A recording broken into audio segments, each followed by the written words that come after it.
So good morning, everyone. This is Seth Nitzkamp from Soil4Climate. We are starting our webinar today called Priorities for the Next Secretary of Agriculture. And we're very excited to have our guests. My colleague, Carl Tiedemann, will make the formal introductions. I just wanted to launch things real quick. And it occurred to me even this morning to explain the virtual background that you see behind me. I know everyone is doing Zoom these days, and we sometimes choose virtual backgrounds. And this one behind me is itself a talking point. This is the land in Zimbabwe at the Africa Center for Holistic Management that Alan Savory and the team there manages. And this is the exact same spot, taken over about a 7-year period that was restored with the holistic management and the holistic planned grazing. And so obviously this is very encouraging. And my personal aspiration would be able to see holistic management as a policy formation tool within the Department of Agriculture. I think that could provide us with a verdant and hopeful future. Okay, so now let me hand it over to my colleague, Carl. He'll do the formal introductions and then we'll get started. Also, just some logistics, you add your questions in the comment area on Facebook and that's where we'll take the questions from. Okay, Carl, you can unmute yourself now and take it away. Hello, everyone. Thank you for joining us today. We're glad you're able to be here for this informative discussion. We're honored to have as our guests today, Ray Archuleta and Steve Apfelbaum. Ray is also known as the Soil Guy. He's a certified professional soil scientist who served as a soil educator for the USDA's Natural Resources Conservation Service for over 30 years. Ray presently has a farm. He's doing regenerative farming. You might recognize him from his appearance in the film Kiss the Ground, which is available on Netflix. Ray is also a co-founder of the Soil Health Academy and Understanding Ag. They offer online webinars, which I've enjoyed and many farmers out there could probably appreciate very much. Steve Applebaum is the founder and chairman of Applied Ecological Services, one of the larger ecological sciences and land restoration companies in the United States. He's a published author of Nature's Second Chance and a co-author of Restoring Ecological Health to Your Land. Steve has written and peer-reviewed hundreds of technical studies, papers, books, and reports, and contributed to over 9,000 projects. Today's conversation will be led by National Soil Health Policy expert Arya McLauchlan, co-founder and executive director of LandCorp. At LandCorp, Arya guided the successful passage of language in both the House and Senate in 2019, supporting soil health at the USDA, and built a broad coalition of farmers, businesses, NGOs, and academics to help secure over $50 million in federal investment in soil health in the 2018 Farm Bill for the soil health demonstration trials. Arya was a 2018 Exchange Fellow at the Stone Barns Center for Food and Agriculture. Working at the intersection of food, agriculture, and climate change, she was one of 9 women selected as leaders equipped to tackle vexing challenges and identify emerging opportunities for systemic change across geographies and disciplines. Some of you may know Arya through her previous role as communications director of the nonprofit organization Kiss the Ground. Through this work, she directed the launch of the Soil Story, a petition campaign that resulted in the passing of the California Healthy Soil Initiative. So again, welcome to our guest and to all of our viewers today. And Arya, if you would take it away.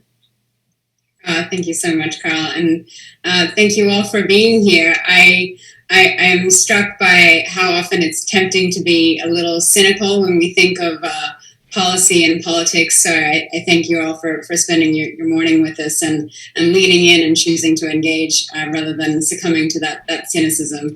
This is really, truly an interesting moment for agriculture, and so I want to just make a couple of quick points and observations and then fire up the questions here. And thanks all for allowing me to play a slightly unconventional role in both moderating as well as contributing a little bit as a panelist here.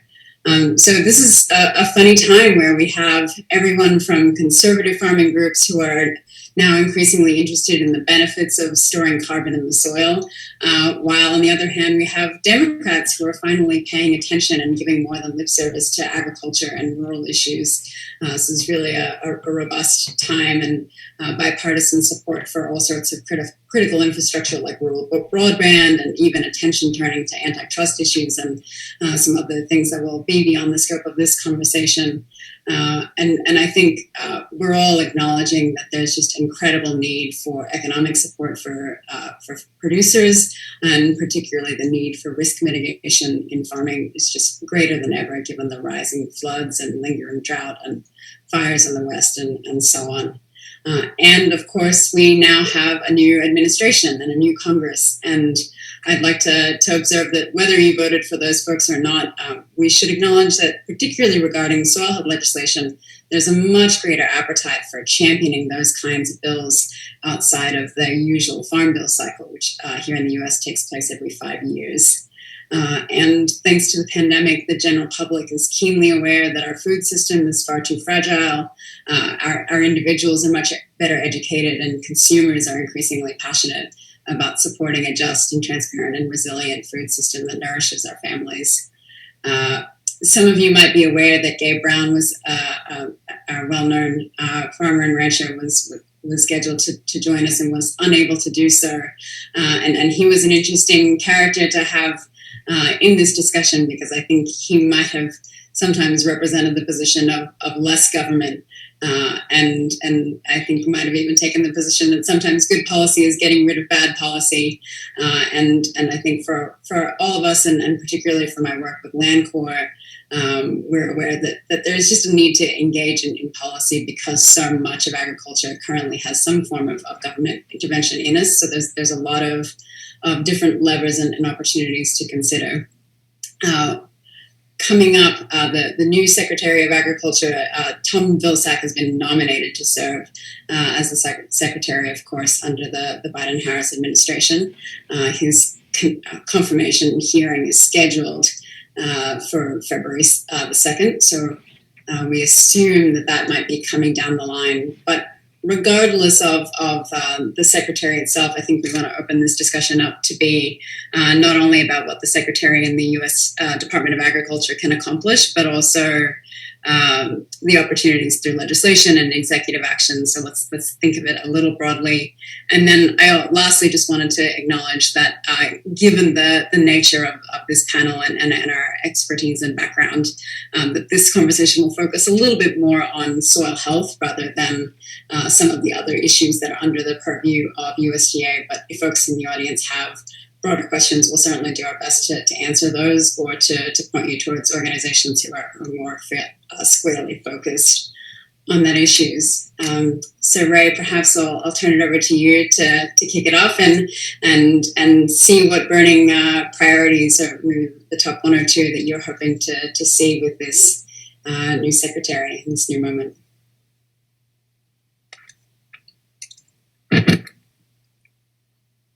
Oh, wait, and we just we have you on mute there. That old trick. Thank you, Arya. Appreciate that. You know, I'm glad there's people like you who are very patient and will be able to deal with many types of people. That we need people like that. So greatly appreciate that. Look, I just to quickly give you a little tiny overview of myself. I worked with the government for about 32 years with NRCS. So I kind of started from the bottom and trying to implement conservation. And I think I want us to make it real clear that since I started my career, and about 15 years ago, I had an epiphany. Why are farmers going broke and the water not getting clean? And we've spent billions, actually billions of dollars, and yet sedimentation is still the number one water quality problem in the country. And farmers could not bring their sons and daughters into the operation. So I started asking questions, and keep in mind, I was very fortunate with an NRCS employee that I got to work in 4 states, got to travel every state. I've driven millions of miles, flown all over from Puerto Rico to Hawaii, and I would see the same thing. Why our land is still so devastated, and so why are we still having these major issues? Why are we still having these huge plumes of Dust Bowl 1935, and we've spent billions of dollars, and it just drove me crazy. And it was just before retirement. One of our chiefs was kind of sort of challenged about, well, why, it was a fertilizer company, the Fertilizer Federation kind of told the chief, well, Ray said we can farm without fertilizer. And instead of the head of science trying to defend our position, they try to censor me. And so here's what I found out. After years and years, I realized the government was not the solution, because there was so much, there's so many lobbyists in pushing their agenda, fertilizer, the chemical, the tillage. There's a lot of these kind of companies trying to dictate and control what's going on in Washington, D.C. So then I realized that's why we started Soil Health Academy and Understanding Ag.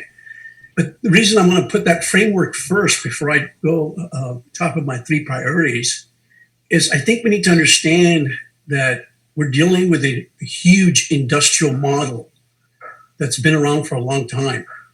And it's hard, even within our own agency culturally, but it also understand there's a lot of vested interests in Washington.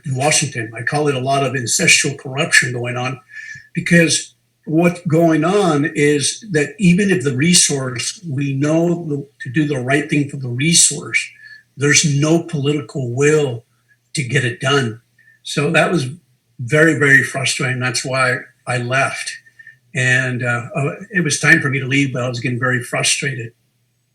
So that being said, my first priority is I already know that over 70% of farmers get cost share. My number one priority would be that we can cover the soil. If we tie this with programs that we can cover the soil on a national scale, we would make a huge impact, not only from a climatic, from a flooding, from a nutrient loss.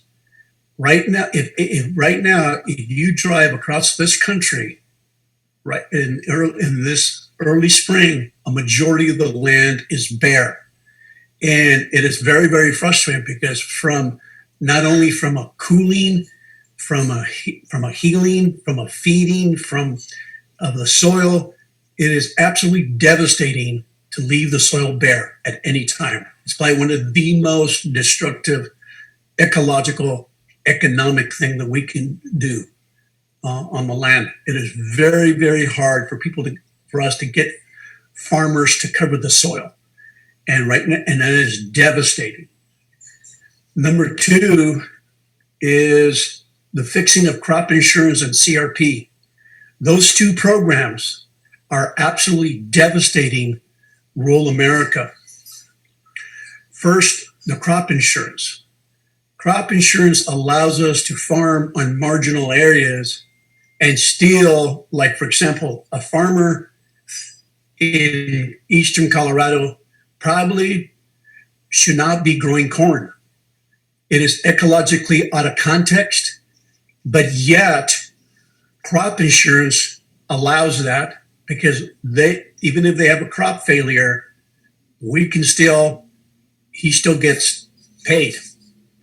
It's kind of like if you're a very bad driver and you're done a lot of drinking and driving, we'll still pay for it because, you know, we got the, we're gonna cover your back.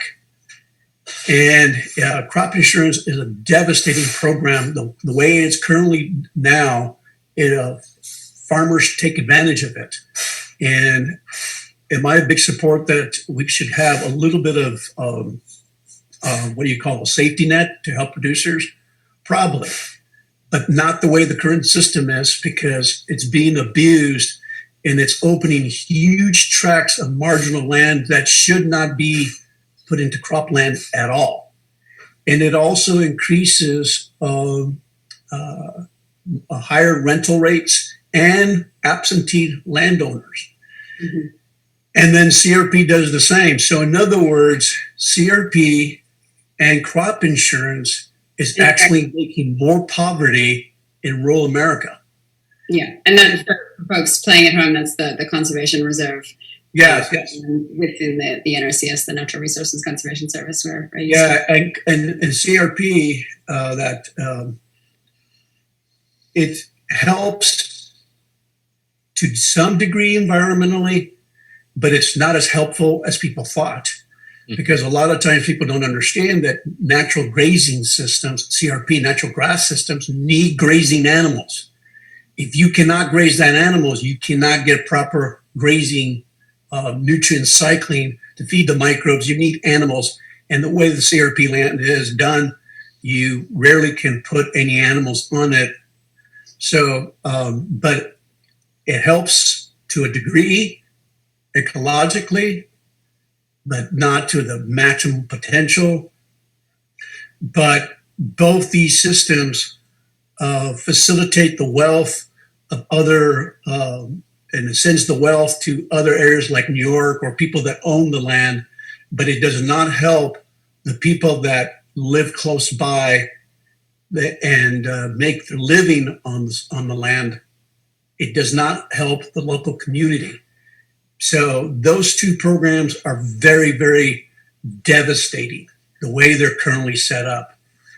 And my last one would be is created. I think that the way we educate and we train has been very devastating.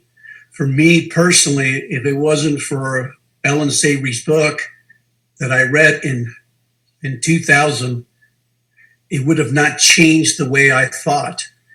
I went to college like a typical land-grant college, and what I learned was very reductionist science, and it was very harmful. It didn't help me at all. And I noticed not only myself, but a majority of the people that went to school learned reductionist science. And it's been very devastating to the resources. And so those would be my three priorities to take care of as a Secretary of Agriculture. Thanks so much, Ray. A lot to agree with there and a lot to build on. Steve, do you want to take it away and give us a sense of what you're looking at? Absolutely. Thank you, Ray. That was great. Just a minute or two of my background. I've been trained in system science, not reductionist science. My focus has been on 100 million acre, billion acre landscape measurement. How do we understand the role of natural disturbances, grazing animals, wildfire, wind throw, Mount St. Helens eruptions at large scales, and how do we measure that? And how do we measure how plant, animal, and soil systems and hydrologic systems reassemble after such disturbances? So I got thrown into the Canadian boreal, into the bush, and have been studying that for about 48 years now. So in addition, we farm. We own and operate one of the largest native plant nurseries in the country. We grow about 800 different crops. They're all native plant species, locally derived genetic stocks that we use in ecosystem restoration projects, and increasingly for human food consumption. And I won't take time to talk about that right now, but you'll be hearing about that later. What I think we need to do is work with Tom and his staff and the Department of the Interior, the Forest Service, the BLM, the Fish and Wildlife, and then all the private landowners. And I'll talk about that in a minute here. But I think the first thing that needs to happen is it would behoove all of us to learn together about the wonderful programs and projects to springboard off of. So there is wonderful science to share, wonderful socioeconomic findings to share from the science community, and even more important is wonderful insights from the agricultural community. You know, from the farmers that Ray and Gabe and Alan Williams and a whole host of others have been working with over the years, and those that came to realizations on their own, like Ray with a spark from reading an Alan Savory book.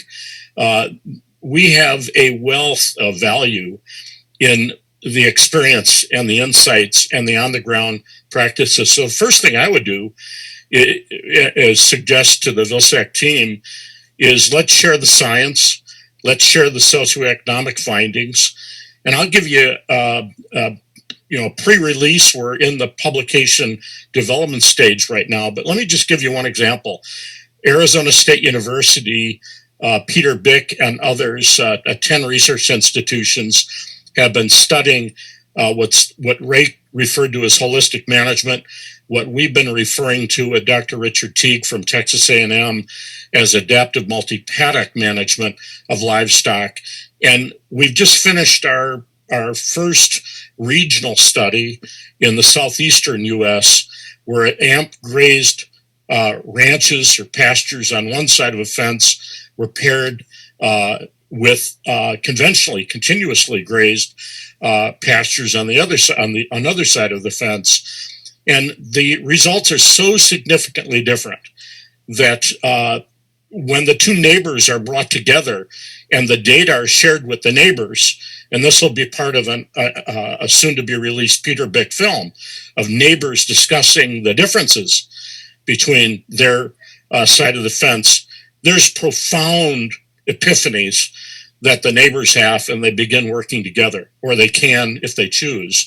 So what we've measured is significantly higher soil organic carbon. By most measures of soil health, we've measured significantly improved soil health under adaptive multi-paddock grazed, a significant increase in water infiltration rather than runoff, significantly higher and more seasonally or year-round available biomass, and some improved chemistry, nutrient constituents in that biomass, which means that, you know, the livestock and the wildlife, including insects, I include those in as wildlife, everybody on these AMP grazed pastures or farms or ranches has more value in the food resource that's available. Significantly higher soil microbial biomass, which tells you that something's happening underground that's really good. And a number of other things that I won't take the time to go into, but let me just finish this point and punctuate the value proposition. You know, the unintended consequences of doing things differently are sometimes more important than what your questions are focused on trying to address.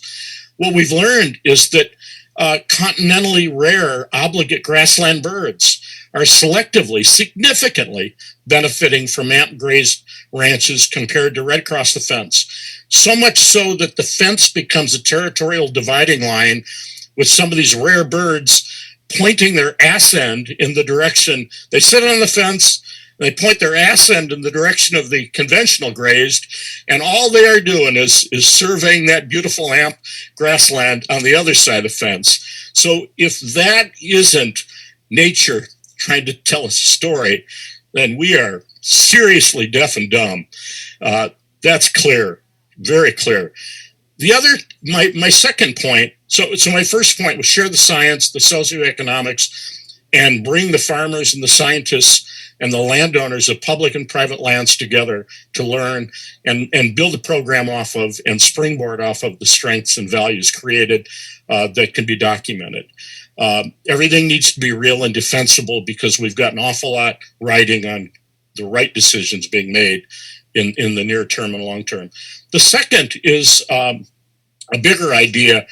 We've had a national strategic petroleum reserve that occupies 10 million acres or more from Point Barrow, Alaska, down to Point Lay, Alaska, large areas of the Arctic, and has tied up huge acreages of land. We need a national strategic carbon reserve that rolls up all the public land and incentivizes private landowners to participate in the protection and regrowth of soil organic carbon in the soil and regrowing water supplies and regrowing biodiversity and a range of other things. This has actually been captured in a document that Seth and others might put online. I don't know how you'll share it, Seth, but this was something that was written for the Obama administration when Obama was a candidate. There's a real opportunity here to work together with this amazing resource that we've invested in, a global treasure, this all our public land, and then bring participatory on a voluntary basis private landowners into the fold, engaged in basically improving the health of our one of our most valuable resources, the land and the water it contains. The third point is a point with several subpoints, but I won't bore you. What we have now is a developing conversation about carbon marketplaces. It's a highly inefficient and ineffective and very confusing assemblage of thoughts with voluntary registries and compliance registries and umpteen protocols, including some that are not science-based, they're behavior-based, they can't be defended. We don't understand how they're actually going to perform measurably on the land. So I think what we need to do is really put in place strong foundations around science-based, defensible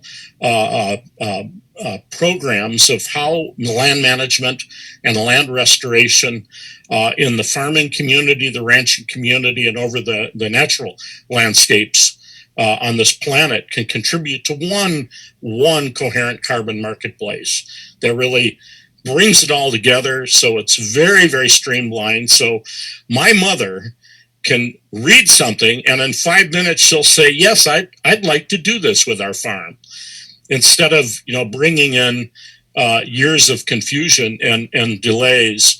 And part of that also should bring in, and I would encourage Vilsack and team to take this very seriously.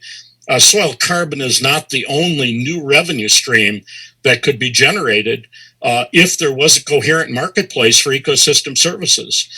We've been regrowing potable water supplies on our farm. We've been reducing downstream flooding, providing flood damage reduction. We've been greatly improving downstream water quality on our restored farm.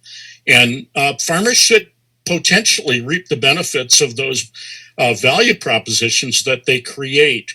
And I think those are the primary points. But one foundation under it all, Arya and Ray, is that we need to ground this in absolute rock solid science, that we can't afford another Chicago Climate Exchange debacle with default values and proxy values and models that are used as the basis for marketplaces that can't be defended based on field measurements. Fantastic, Stephen. You've woken me up and given me energy. Thank you. Folks at home couldn't necessarily, I don't think you can see our faces nodding along, but just fantastic to hear about the birds and so crucial that we have that science-based foundation for everything that we're doing. and I think a big yes to going beyond carbon. It's absolutely critical. A lot of folks who are familiar with Land Corps' work know that we've been really advocating for an outcomes-based approach to soil health and regenerative agriculture, but we're sunk in the water if we're just only measuring soil carbon, and not just because of the technical difficulties or because carbon cycles or for all of those reasons, but because we're limiting our potential if we don't also look at biodiversity and water and so on. So just really appreciate you making those points. From my perspective regarding priorities, I want to go back to what Ray had started with, certainly with the goal of getting the ground covered. But the big issue in this country of crop insurance and also agricultural loans, that's absolutely, I think, with a wave of the magical wand, the program that I'd like to see improved. And specifically, I think, stated as a goal, we'd like to have risk assessed through the lens of soil health. This is about risk mitigation, and we can start to shift the way that those programs measure and assess and quantify risk through the benefit of those risk mitigating soil health practices, and we can absolutely start to build that in with statistical quantifiable terms, and producers should be rewarded and incentivized for that reduced risk, not just for that ongoing sort of allowed supported failure. So that's certainly something that we'd like to see, and that can extend to the agricultural loans from FSA, from the Farm Service Agency at USDA as well. Let's see, another point that I'd like to build on, I think, is the opportunity for interagency cooperation, that the USDA can be working with the Department of Interior and looking at different public lands, as you both were touching on. There's tremendous opportunity to use planned grazing and holistic management to prevent fuel load out here in the West, and with fire management and some of those concerns that I was personally acquainted with over this past summer with just those terrible fires. So a lot of opportunity there with grazing. And I'll reiterate again the importance of infrastructure, of measuring soil health outcomes so that we can connect farmers to a broader range of economic incentives. I think when we consider the challenge of funding the transition, the vast majority of acreage in this country is still conventionally managed, and I think we'd be kidding ourselves if we said that a single economic silver bullet is going to solve it. So there probably does need to be a boost for conservation programs. There does need to be much better incentives connected to loans and insurance. And there will also be a need for farmers to easily participate in carbon markets or ecosystem service markets, or the different incentives that pop up, and having a consistent way so that farmers aren't paying for another test and another test and another set of paperwork is really, really important. That might be a way to segue to the next sort of concept, which is what is our wish list, and then what are the realistic opportunities and pathways for those to happen. From Land Corps' perspective, we're looking at certainly some of the flurry of short-term activity. There will be a little bit of improvement in the first 100 days with executive action, but what we're really seeing coming down the pipeline is the opportunity for bills in, for example, a Biden-Harris-led recovery infrastructure / green jobs or climate bill. And it looks like that will probably pass through the means of reconciliation, which essentially means that we'll have a big budget bill. We'll have a bill that puts a lot of dollar signs next to programs. And so we've been sort of surprised to see that it's quite likely that a bill called the Climate Stewardship Act, introduced by Senator Booker and Representative Deb Haaland, who of course is now likely moving to become Secretary of Interior, which really boosts those conservation practices and starts to think about getting young people out on the land in kind of a Job Corps setting, both not only in agricultural lands, but also in forests and wetlands. So I think it's interesting to see that likely is coming sooner rather than later. And the other sort of priority, I think, whether we want it to be or not, is to be defending and bolstering the carbon market proposals that are very likely coming down the pipeline. I think Senator Debbie Stabenow, as the likely chair of the Senate Ag Committee, I think it's very likely that the Growing Climate Solutions Act that was introduced last year, which proposes basically a certification scheme that would allow producers to participate in soil carbon markets or be incentivized for that soil carbon sequestration work is likely to come. And so I thought maybe you all could just react a little bit to those kinds of proposals and potentially what we can do to strengthen them, given that they are quite likely to hit the floor. Yeah, I have a comment about the carbon, paying farmers for carbon. In fact, Stephen alluded to it, and being an agency person that actually carried out and paid for we implemented the conservation programs on the land. And one thing is the government, it always seeks to justify that. How do you make it fair? And I am not a big advocate of paying farmers for carbon, but I feel like we could do a biodiversity index. Let me give you an example. If you have a farmer in Arkansas who lives in a very hot and humid environment, does all the regenerative practices correctly, versus somebody that lives in Wisconsin, does the same practices, the person that lives in Arkansas where the microbes are continually cycling, they'll never be treated the same. Or if you have a farmer that has a very sandy soil versus another farmer that has a clay soil, those systems build carbon very differently. If you live in an arid environment, that system builds carbon differently. You could never make it fair because it changes that readily. One rotation of soybean can bring carbon down. One, not only a rotation, the use of nitrogen, too much tillage. Paying farmers for carbon is not, it's from a programmatic, you can never do it fairly. It will always put one farmer at a disadvantage versus another. When you come down to the area, to the field, carbon changes daily.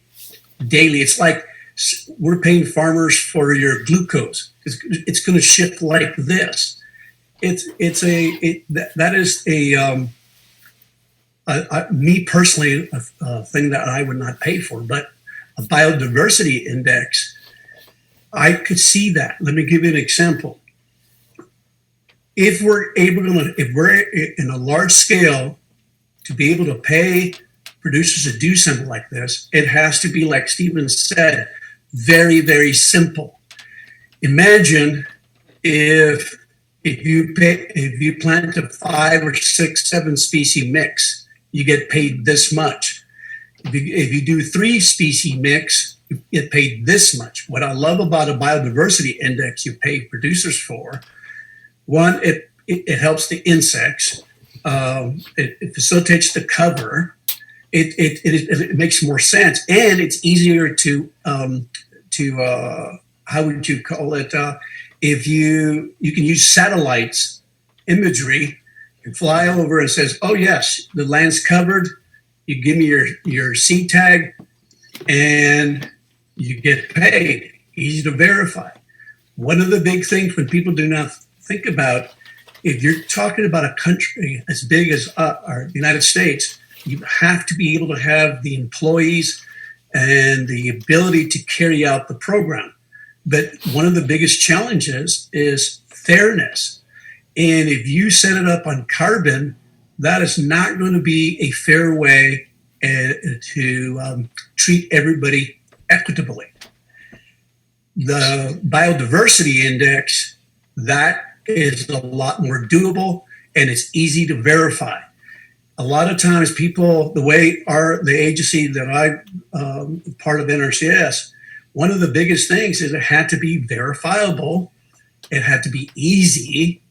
And if you can't have that, you cannot do those things, you're going to have a hard time getting this program to work. Yeah. The way I look at it, you got one chance only, and you got to be able to make it simple. And that's why I loved what Stephen was talking about. It's got to be simple, and you got to. I think that I know with our new technology, you can kind of go with a satellite, and you can do large swaths of land. Oh yes, you covered it. You did a 5 or 6 species. Because we already know that plants and microbes fix carbon. We know that. But we got to make sure that the program's going to be fair and easy to carry out. Absolutely. Stephen, do you want to respond? Yeah, Arya, just a couple of points. The first would be a broader overarching point that we haven't spoke to yet. But we've got water quality in this country being managed under US EPA regulations. And it was primarily focused on point source water quality issues, but now non-point source water quality issues are the more prevalent, pervasive, like Ray said, in-stream suspended solids, so eroded soil, basically. Non-point water quality problems are really, in some cases, even exempt from addressing them. And the ag community is one of the sectors that has not had clarity, legislative clarity or administrative rule clarity or legal clarity. There's a big disconnect between point and non-point, and bringing if one of the indicators of success on the land is the quality of the water and the receiving water bodies, and if we use that as an index and a way to measure value, and brought non-point and point source together in a meaningful way, that would bring clarity to how the whole watershed's being managed. And the TMDL process is an attempt to back into the watershed and impose requirements on the point dischargers, and try to incentivize through Farm Bill practices how to work with non-point source dischargers. But it's not working. We have a paper coming out next week that shows with cover crops, with the best manure management, with the finest agricultural conservation practices, phosphorus levels are continuing to go up significantly in the receiving water bodies. And that'll be in the Journal of Environmental Management, should come out next week. And it takes a long view of the record. And then let me just counterpoint what Ray said, not argumentatively, but I want to give you the value of science. So Stephen, let me just add to your point there. I think that looking at water like that is also really important for us to remember, because there are so many existing funds for water quality concerns.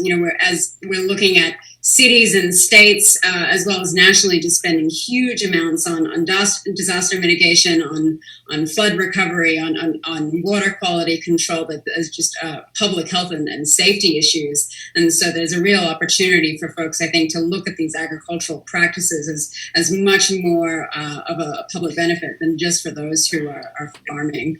And Arya, there's great regulations that serve as fantastic guideposts. NR 151 in Wisconsin allows farmers to reduce their phosphorus inputs and allows sewage treatment plants that can't afford, like a small municipality, to invest $2 million to upgrade their treatment plant. It allows them to buy the credits generated by the reduction at the farming community. And that's one way to bring the point and the non-point source issues together. The other thing I was going to say, just to counterpoint with Ray, So we asked the same question. We asked if we're doing adaptive multi-paddock on one side of the fence and conventional continuous on the other side of the fence, what's our reference point for what's possible? So what we did is we paired with reference natural areas. So we went to the nearest prairie and oak savanna, these remnants that the Nature Conservancy and the Department of the Army and state natural heritage groups have set aside. And unfortunately, they're few and far between, and they're not representative of the larger landscape. But what I can tell you, in every soil type, silt loam, clay loam, sandy, below sand soils, the soil organic carbon level in the reference natural area was off the charts significantly higher than in the best ag land and in the most degraded ag land. So we have a reference point that should be a stake in the sand, a stake in the clay, a stake in the silt, and soil carbon trading can be normalized. You know, what's possible is it can be normalized with these wonderful wilderness and reference natural areas. The other thing that we're learning, and this is, I won't go into it, we'll send papers, you can read them if you want, is what we're learning is that the soil carbon stocks being created under native, deep-rooted, warm season, cool season, diverse grasslands under AMP grazing, there's a very large percentage of long-term, stable, durable, mineral-associated carbon fractions rather than particulate carbon, which turns over pretty quickly. So what we're getting is not just carbon. We're getting the stuff that lasts thousands to tens of thousands to hundreds of thousands of years. And Ratan Lau's work has shown that you can go into these sites and plow these sites up and plant corn on them conventionally for a couple of years, and there's a minimal loss. There's the loss initially associated with tillage, but then there's a minimal loss of these durable carbon stocks. It draws down just the way it has in the country on ag fields over the years. So it seems to me like carbon is a very good measure. And the other thing that we've learned that will be with Colorado State University's lab, we've learned that most of the soil health measurements that have been proposed don't correlate with the soil carbon. So we're finding a big disconnect, at least in the southeastern U.S., between what folks have proposed to measure and use as indices of soil health and the foundational economy of nature, a carbon economy. So we're not at a point yet where we have all of the answers on how to actually measure. And because of that, biodiversity indices below ground are challenging. Birds may be one of the most provocative and conspicuous indicators above ground. We're also learning that not all green plants perform the same way under these grazing systems. We're seeing a lot more carbon and a lot more biodiversity under native warm season, cool season, diverse pastures than we are under the simple monoculture, polyculture plantings. So the type of green material growing on the land really matters, and that'll all come out in some of the research, and there's more to be done to understand that more fully. Fantastic, both of you. Thank you.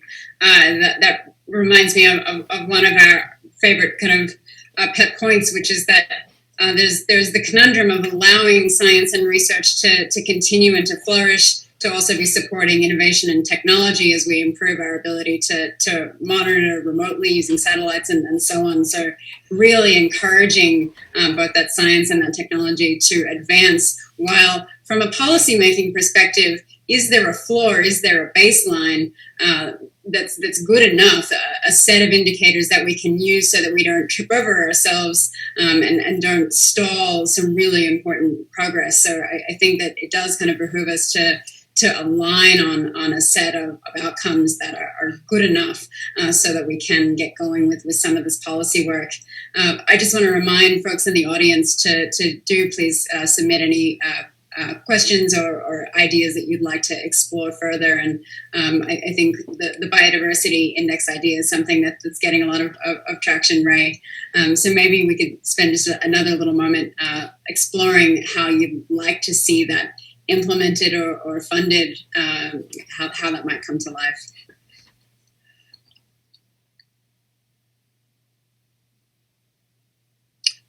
Ray, if you're with this, you can unmute.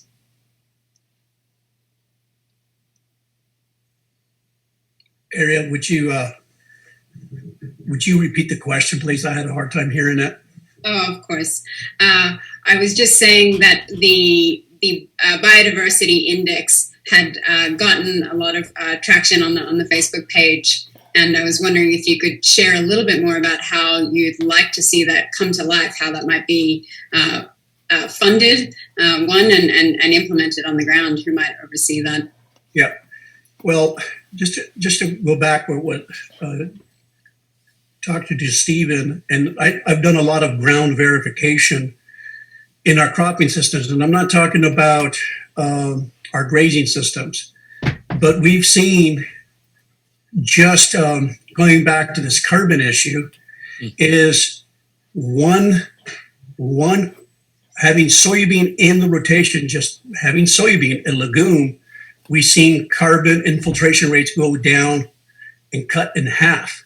Yeah. And Stephen have seen that. Oh, yes. And a lot of people don't understand that it changes that readily and that quickly. According to Dr. Six, aggregation only lasts 27 or 28 days. So these aggregates are always being built. And so to me, this carbon is the flow of energy, and it changes so quickly, so readily, more than people think. That's why I still would never be an advocate of the carbon, because it's just too difficult. Ray, are you biodiversity? Are you talking about carbon in the upper 15 to 30 centimeters? Because we're not finding that turnover.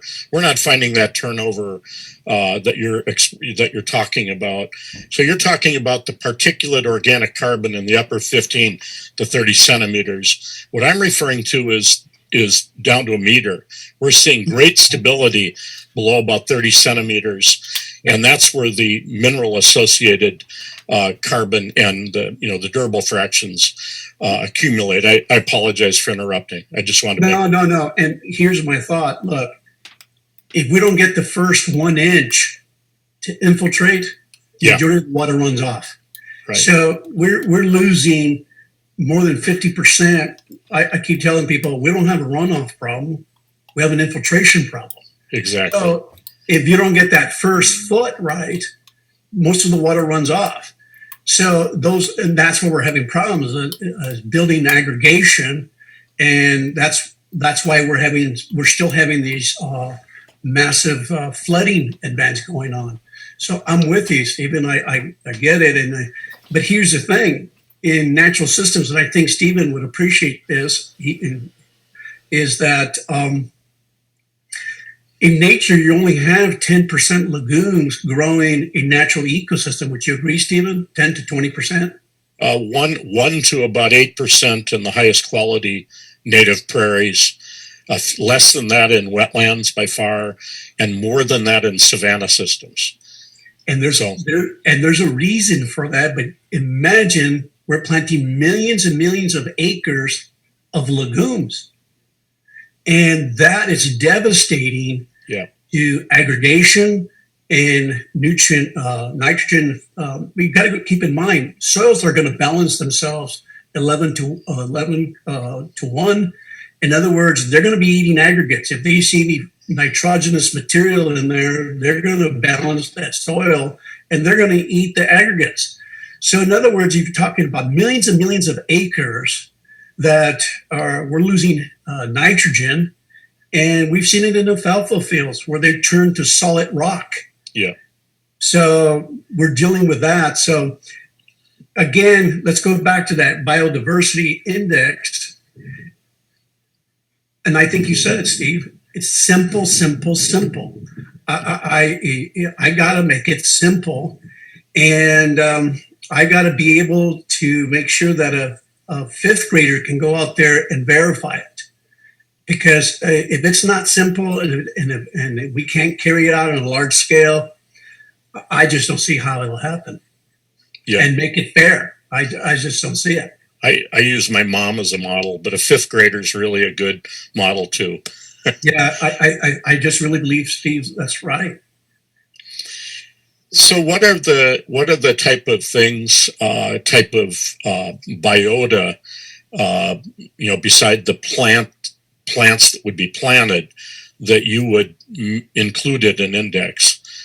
And the reason I ask is this is as deep and rich a conversation as the soil and the life on the planet.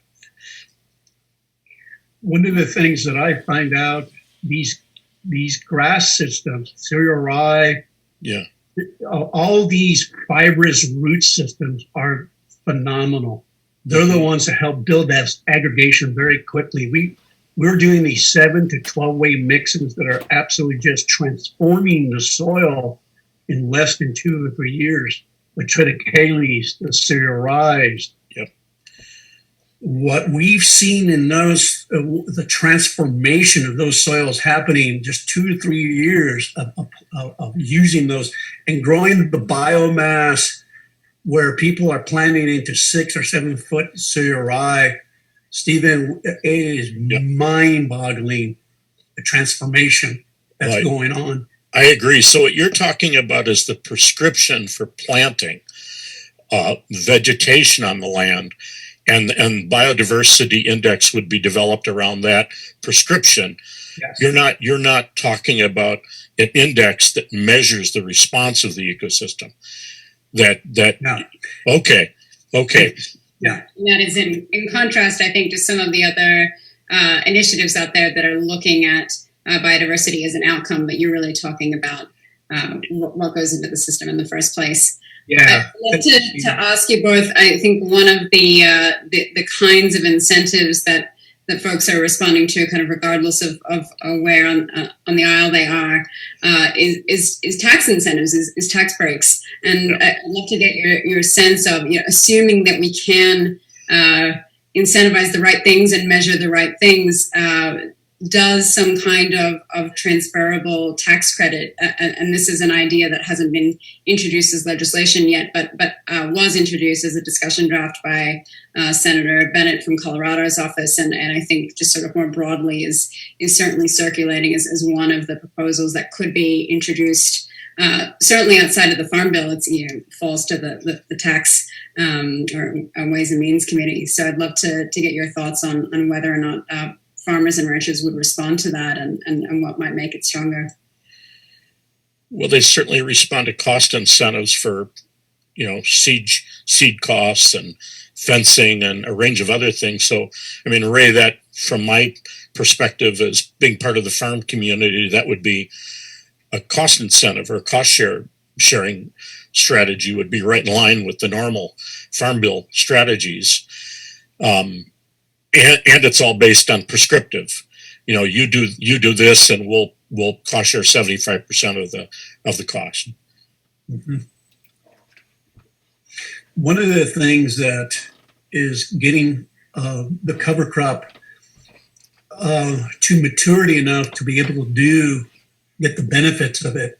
I think what we're noticing when we're working with farmers on, say, Iowa. There's a huge over application of manures and nitrogen going on still, and they never allow the cover crop to grow tall enough. Even though they're doing no-till, we're still having massive runoff. So what is that telling us? Too much nitrogen in the system, and you have soybean in that rotation. So there's always a carbon deficiency in that whole system. Never enough to build enough aggregation.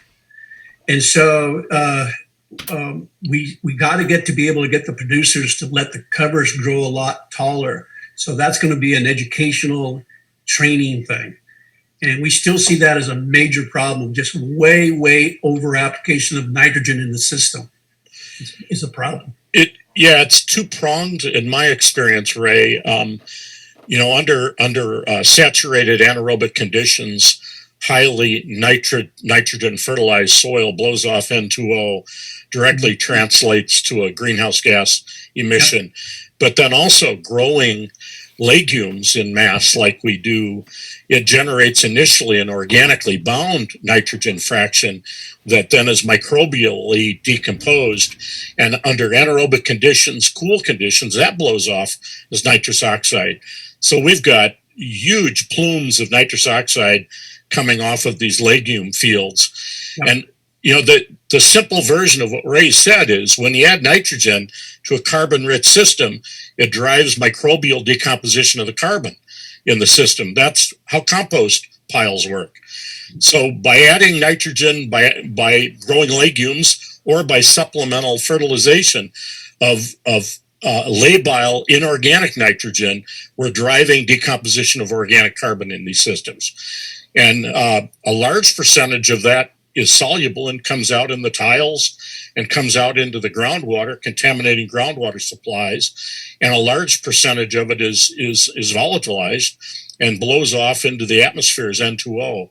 So the systems thinking that's needed here isn't just focused on soil, it's focused on choosing the right plants, choosing the right diversity that can retain that nitrogen, retain that phosphorus, retain that water, and regrow and stop the mobilization that we've created by composting our valuable soil. I think Seth might want to say a thing or two if I'm reading his notes. Yeah, Seth, you want to chime in there? Ask any questions from the audience? Sure. Hi. Thank you, everyone. Lori Bennett is asking, has anyone or group added and tracked the addition of any particular mycorrhizae? We've, on mining sites and on agricultural sites, what we're learning is that we can stimulate the native, already existing, although rare, soil fungi, including endo and ecto mycorrhizal, simply by doing the right management. But on mining sites, we've used mycorrhizal fungi for getting growth on these ground up bare rock substrates, and it's been very, very essential. It's those mycorrhizal, it's those fungi that David Johnson at New Mexico State University and others can tell us about that really start binding the phosphorus and binding the nitrogen and helping really accelerate the development of more recalcitrant soil organic carbon fractions. Yeah, I mean, that brings to mind, I think, particularly when you mention Dr. Johnson's work, that we might even need to see a dedicated pool of funding for the testing and the monitoring of that kind of microbial activity, because, and Ray, you can say more about this, but the average soil test definitely gets a lot more expensive and a little less scalable when you start to add those specific microbial tests into the mix. So having some dedicated focus on that could be interesting. Mm-hmm. One of the things we don't talk about is I got producers now no longer use phosphorus, nitrogen, potassium.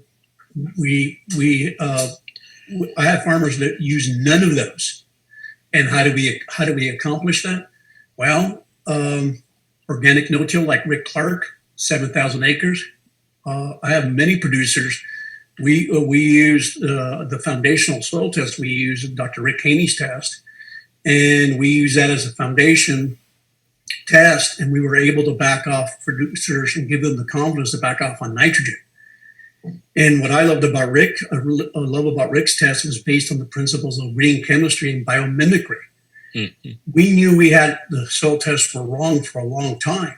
For the last 100 years, we based our whole theory on the mineral theory, And that was the wrong theory on how to look at soil fertility. So even Dr. Drinkwater from Cornell talked about the microbial plant-based theory, where it is actually microbes and plants that make nutrients available. So it's been going on. We've had these problems for the last 100 years. It's just the way we looked at the soil. And we looked at it as like a little chemistry set. And total wrong concept, wrong premise. And you could see the result of it. It created the decoupling of the carbon, nitrogen, phosphorus cycle. So we've been dealing with information that's just wrong. Yeah. It was just based on the wrong concept. And the whole economy of the ag system is predicated on that wrong concept. So I found it really interesting, the remineralization movement, where people have been trying to add minerals to the top of the soil or incorporate that shallowly. And we've been, just by growing the right plants that are deep rooted, there's plenty of phosphorus, plenty of nitrogen, plenty of potassium, plenty of calcium. There might be iodine and sulfur deficiencies in some regional areas because of the geology. But we've been able to bring all that stuff back up into the rooting zone just by growing the right plants and, not adding, not remineralizing, not fertilizing. It's so exciting to see nature. Nature knows what nature needs to do if we get the hell out of her way and give her a helping hand. Like Stephen said, like I tell farmers, nature's self-healing, self-organizing, self-regulating. It'll fix itself. All we got to do is get out of the way. Beautiful, both of you. Well, that certainly, I think, raises again not only certainly the need for science to lead so much of this policy, but I think to your point, Ray, obviously education and training, and now knowing that we can all do hard things and that we do have the ability to meet remotely by Zoom and other things. I think that there's certainly the opportunity for remote training and for your kinds of expertise to inform how those online modules are developed and to expand the funding beyond just simply the land grant universities, but to also support some of these more nuanced organizations that are kind of leading with life, if you will.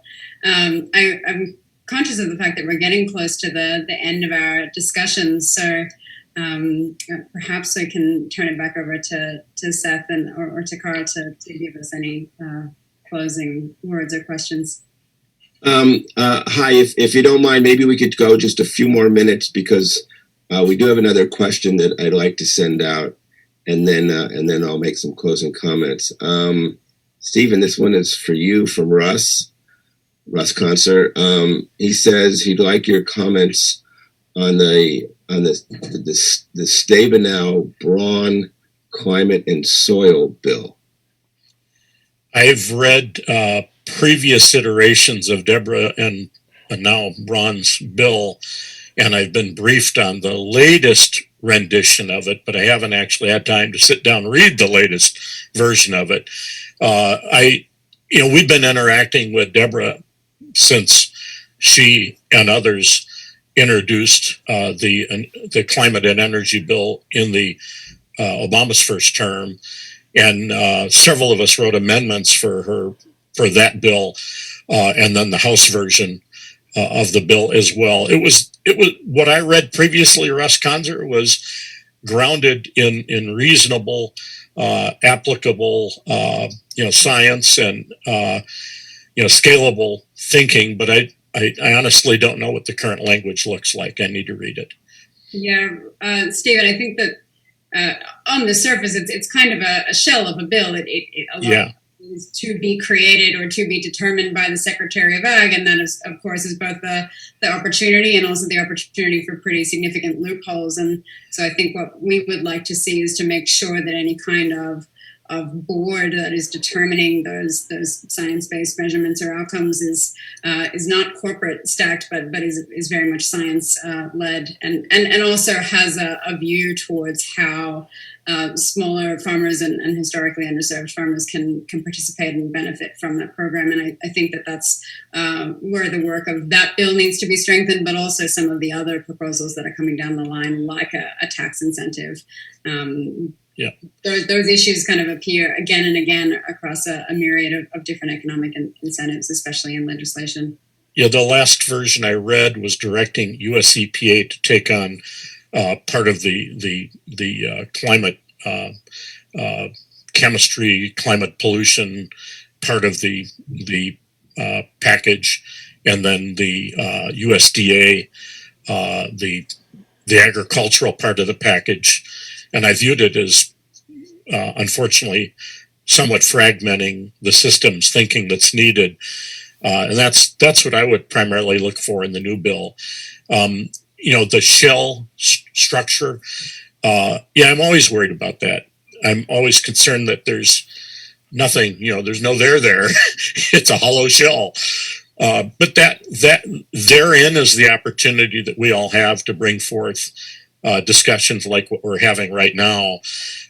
The counterpoint, and it unfortunately is what happens all too often in legislation, is that staff and other stakeholders develop what is in that shell, drop it into the legislation, and then we have to fight that through a public hearing process and or through legislative amendments over time. And there is no right answer if the shell is framed with the right principles and the right philosophy. I've seen shell, quote unquote, shell approaches work much better than having to back into changing something. So that's the sort of stuff I'd be looking for in my next review. That's right. I mean, and it also speaks, I think, to the importance of reaching out to members in their offices and continuing to do that educational work. And then just continuing to participate. I mean, a lot of folks are not necessarily showing up for implementation and rulemaking, but it's just as important as before the legislation is passed. And then again, for appropriations, if you like a program, you need to be calling your members and letting them know that you would still like that program to continue. We've had that problem out here in California, which is really celebrated for its state level Healthy Soils program, but we've actually seen some of the funding decline for it despite the publicity going up. So it really, really pays to literally to stay on it, to stay on those folks when it's working, when it's going well, and then of course, especially when it needs changing or improving. Let's see. I think we're at the quarter of the hour. So thank you both for such a rich conversation and insight into why this is important, and we really appreciate it. So thank you. Let's just have some brief closing comments from everyone. Why don't we, Ray, you started, so let's do Ray, Stephen, and then Arya, and then Carl, and then I'll go last. Yes, Stephen, I'd like to spend a little bit of time with you.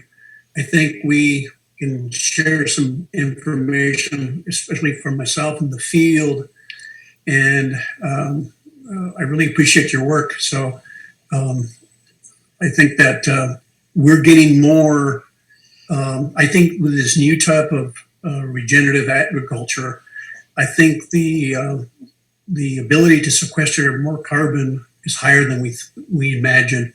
Oh, yeah. Especially because a lot of the old literature for no-till was very poor no-till. Corn and soybean, that's not even good. It's marginal.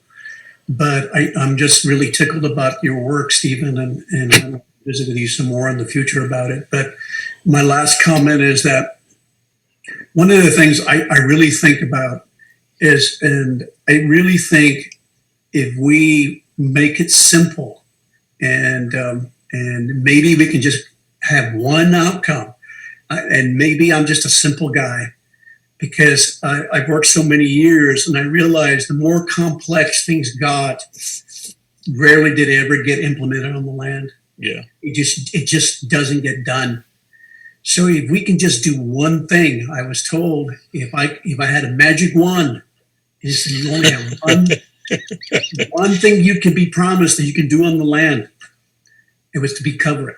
If I can just get farmers just to cover it, it would do huge for the climate, for our health, for many things. So I just say one thing, because anytime you get more complex than that, it just doesn't seem to get done. So thank you, guys. Well, Ray, I look forward to getting in the field with you with great humility. Appreciate what you and Gabe and Alan and Russ Conzer and Peter Bick and so many others are doing, and look forward to, our shot at it here. Our generation shot at it is now. We thought we had the opportunity 12 years ago. It didn't work. It's now. So we all need to figure out how to work together.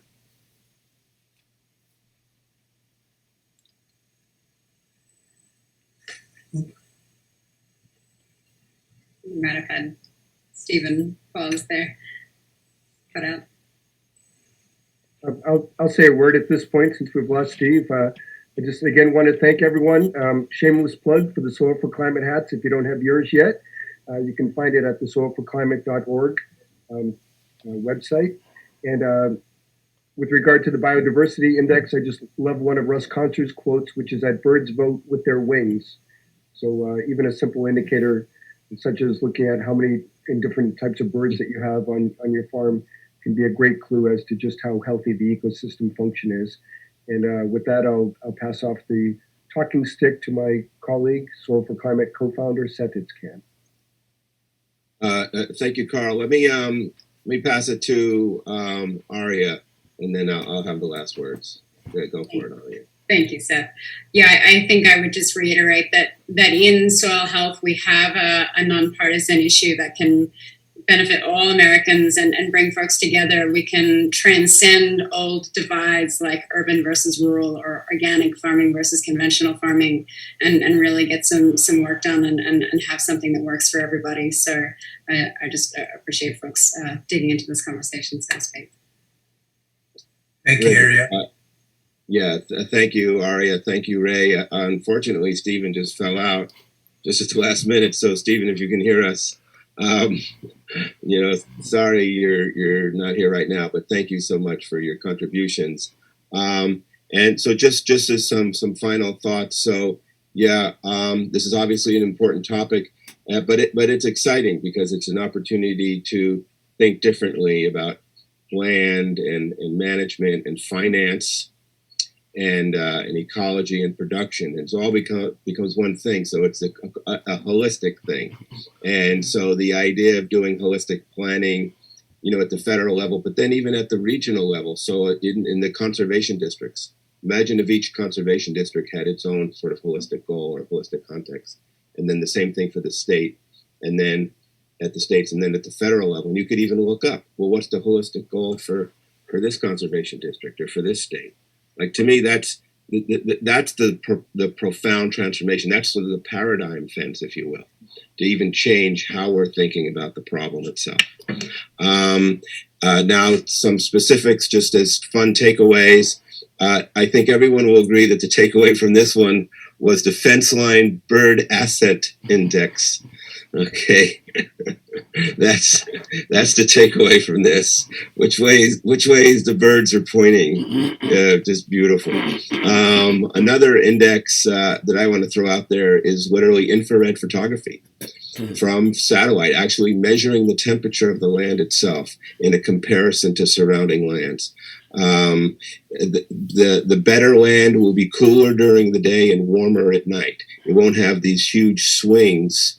And that's bang. They've got 24-hour every day temperature indexing of land, and you should be able to look it up online. How's my land's temperature index in comparison? And then the whole idea of sort of a normalized carbon market. Like, it's not just one thing. It has to be based on a region. And then the difference between the upper layer and the lower layer. And then, of course, the bioindex idea that came out from this. it's just brilliant. So carbon is one of it, and temperature is another, and water is another, and then the birds are another, and then the whole idea of keeping it simple. You know, these are all really great ideas, and I'm glad, you know, if nothing else, that this webinar, you know, helped give voice to those ideas. And so then final thoughts. So we're Soil4Climate. Please, you know, tell your colleagues about us. We're trying to raise money for our we have a sort of a flagship project in Kenya, working with the Maasai community there that we're excited about. So, you know, please, you know, if you can support us, we'd appreciate it. And Arya with Land Corps, and Ray with Understanding Ag, and then Stephen with the Applied Ecological Services organization. Stephen, wherever you are, I hope you're okay. Okay, shout out to everyone, and goodbye. Let's just have a collective sort of waving goodbye, and we'll see you all online. Okay, take care, everyone. Okay, bye-bye. Bye-bye.